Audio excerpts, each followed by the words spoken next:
मी जेव्हा कोर्स केलं 17 ऑगस्ट 2007 तेव्हा मी 17 वर्षाची होते. तेव्हापासून आजपर्यंत ही साधना निरंतरपणे चालू आहे. 2010ला टीचर होण्याचं मला गुरुदेवांनी आशीर्वाद दिला. तिथून सुरुवात झाली आहे माझी प्रवास. आज तागायत गुरुच्या या प्रवासामध्ये मला माझं या संसारामध्ये सुद्धा जसं म्हणतात ना, देव मिळाले, देवजी, आणि तेही सुद्धा आर्ट ऑफ लिव्हिंगमध्ये असल्यामुळे माझा कुठंही सेवेत खंड नाही झाला. निरंतर सेवा चालू आहे. यामध्ये मी नक्की हेच शिकलं, जसं तुम्ही 3 इयर्स ऐकलंय, साधना, जे धन, जी प्रॉपर्टी, बघा तुम्ही सोनं असेल, जी तुमची जागा असेल, जन्मेल्यानंतर ते सगळं इथं सोडावं लागेल. साधना म्हणजे काय, जे सुदर्शन क्रिया जे काही तुम्ही करताय ना, हे तुमच्या सोबत येणार आहे आणि ह्याचा हिशोब वरती होणार आहे. हा साधना.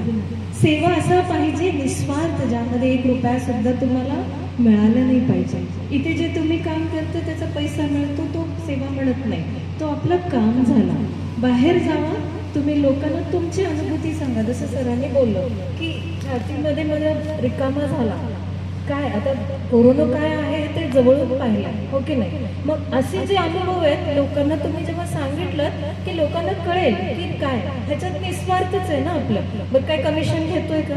इथे जेवढेही बसलेत ना, कोणाला काहीच मिळत नाही. हा पण नक्की मिळतं तुमचं प्रेम, तुमचा आनंद, आणि सगळ्यात मोठं काय सांगू, तुमचा आशीर्वाद. कुठेतरी मनात म्हणत असाल ना की थँक्यू म्हणून, आणि तोच आशीर्वाद आम्ही घेऊन सगळीकडे फिरत असतो.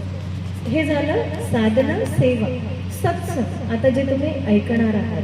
त्यानंतर आहे सगळ्यात महत्त्वाचं म्हणजे स्माईल, ज्याच्याशिवाय आपण राहू शकणार नाही. आणि ते इथे मागच्या 4 दिवसापासून तुम्ही बघत असाल की ते काही नाही केलं तरी आर्ट ऑफ लिव्हिंग टीचर तुम्हाला स्माइली दिसते, है की नाही, हसतानाच. आणि हेच ते पूज्य गुरुदेवांचं जेव्हा त्यांनी संस्था स्थापन केलं 45 वर्षापूर्वी, त्यांचा संकल्प होतं की प्रत्येक मानवाच्या चेहऱ्यावरती मला स्माईल आणायचंय, चेहऱ्यावरती हास्य आणायचंय. त्या संकल्पला घेऊन आज इथे 20,000 पेक्षा जास्त टीचर्स आहेत जे पूर्ण जगामध्ये सेवा देत आहेत. म्हणजे ह्याच्यात किती मोठा निस्वार्थ असेल ना.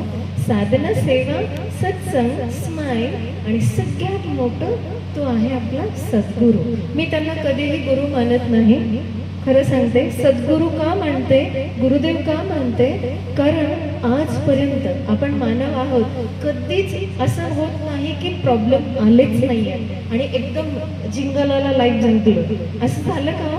किती चढ उतार येतात, चालता चालता, बोलता बोलता टोमणे मारायला सोबत लोक असतात.